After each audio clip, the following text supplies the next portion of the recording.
I went to camp 1983. I got out in 1984. I went to camp I got arrested on my 16th birthday for attempted murder. Um,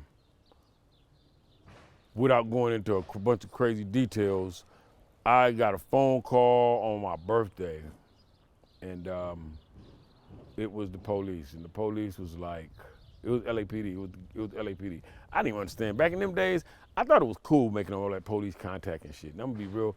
And I stayed in so much trouble. I didn't know what they wanted with me.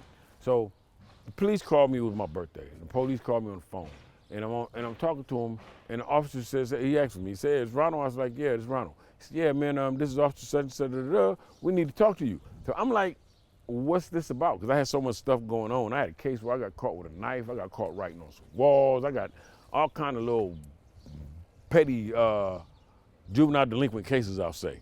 So he said, "Yeah, man, we need to talk to you, this and this and this." So I'm not thinking nothing of it because I can't think of nothing that's going on anytime in the near future or the present past. So they say, "Come down to the," I said, "Well, I can't come down to the police station today. It's my birthday." It was my 16th birthday. I remember this here. I had just turned 16. And I said, "I can't come down today. It's my birthday." They said, "Okay, well, can you come tomorrow?" I said, "Yeah, I'll come tomorrow." So I showed up tomorrow, the following day, me and K-Ray. Me and K-Ray went to the police station. So they said, "Come down something like, I want to say like 8:45 or something like that there." And we were sitting in the lobby. And this was on, now I'm going to show you old school. Watch this on me. And you the gang expert. You know where I went to? Southwest? Butler. West LA. The original crash. You know the original crash was in West LA, right? Yeah.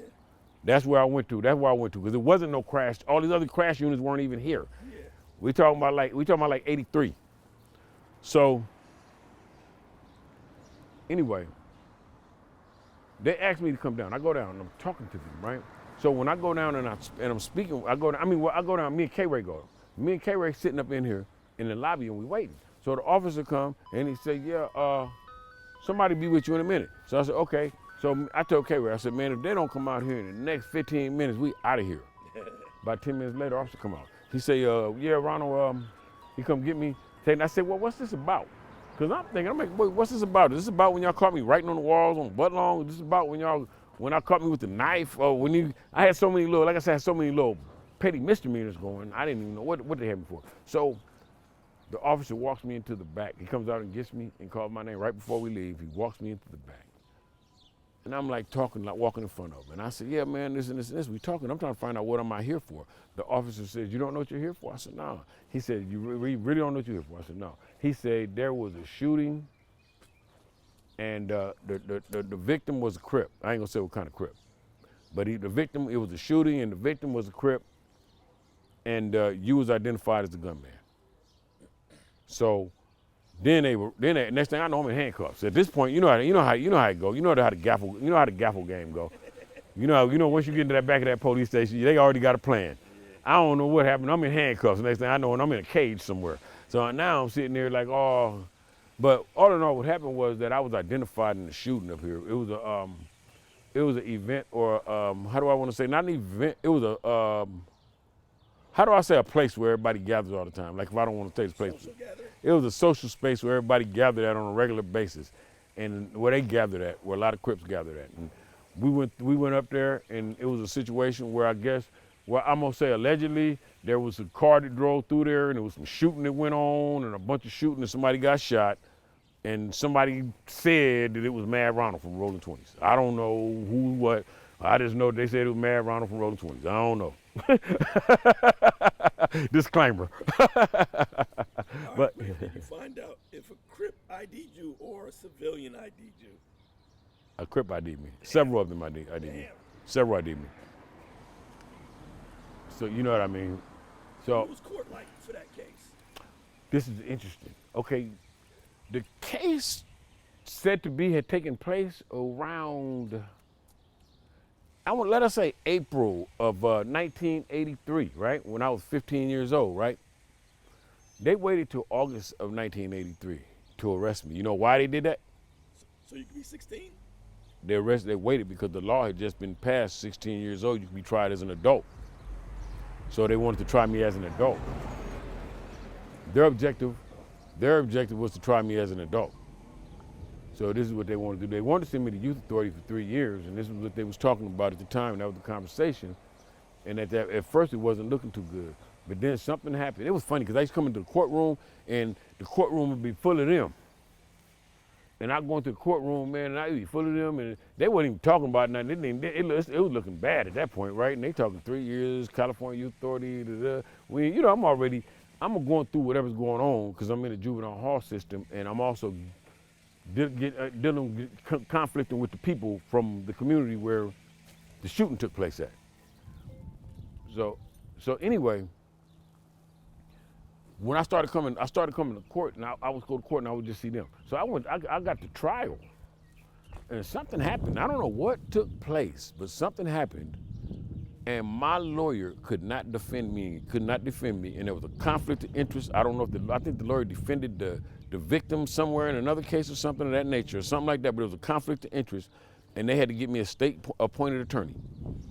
And they got me an attorney. It was a woman. I never will forget her. I forgot her name, but I never will forget her.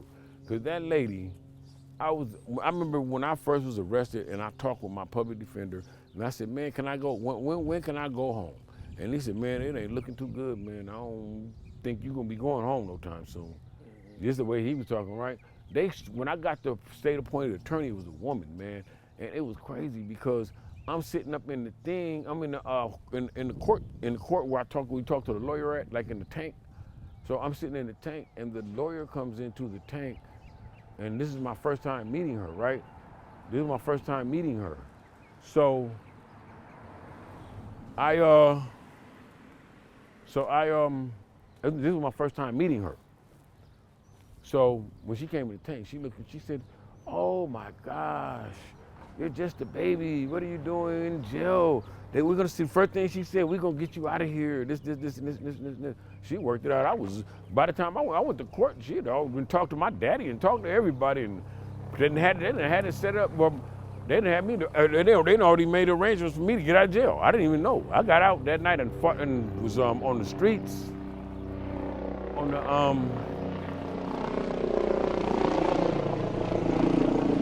There was on the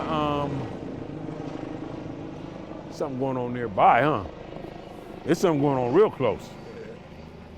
But on the streets, though, they was making arrangements. That's the media. I know. That's what I said. There's something going on real close. That camera got to have range. Am I correct? Hey, they got to swing that thing where that camera can see what's going on there. But anyway, they had it so worked out already. By the time I got to court, the lawyer had got me out of jail, got me sent home. So now I'm fighting the case on the streets. All in all, I ended up taking a deal. They wanted to give me, for the shooting, they wanted to give me 3 years in California Youth Authority. But what I did was, they offered me a deal because, like I said, I had a case where I got caught with a knife and it was in my pocket. It was a concealed weapon. So what they did was, because the witnesses stopped coming to court, and what they did was they offered me a deal. They said, you can go to probation camp. I went to camp, and they said I went to a probation camp, and I was there for like 9 months. That was a long-term camp, I think it was. I was supposed to do 9 months. I ended up doing 13 months, something like that. That was trouble. You know how that goes. You know, you get in drama, trouble. You know it follows us. You know what I mean? That's part of the game. But anyway, I ended up doing about 13 months there and getting back out.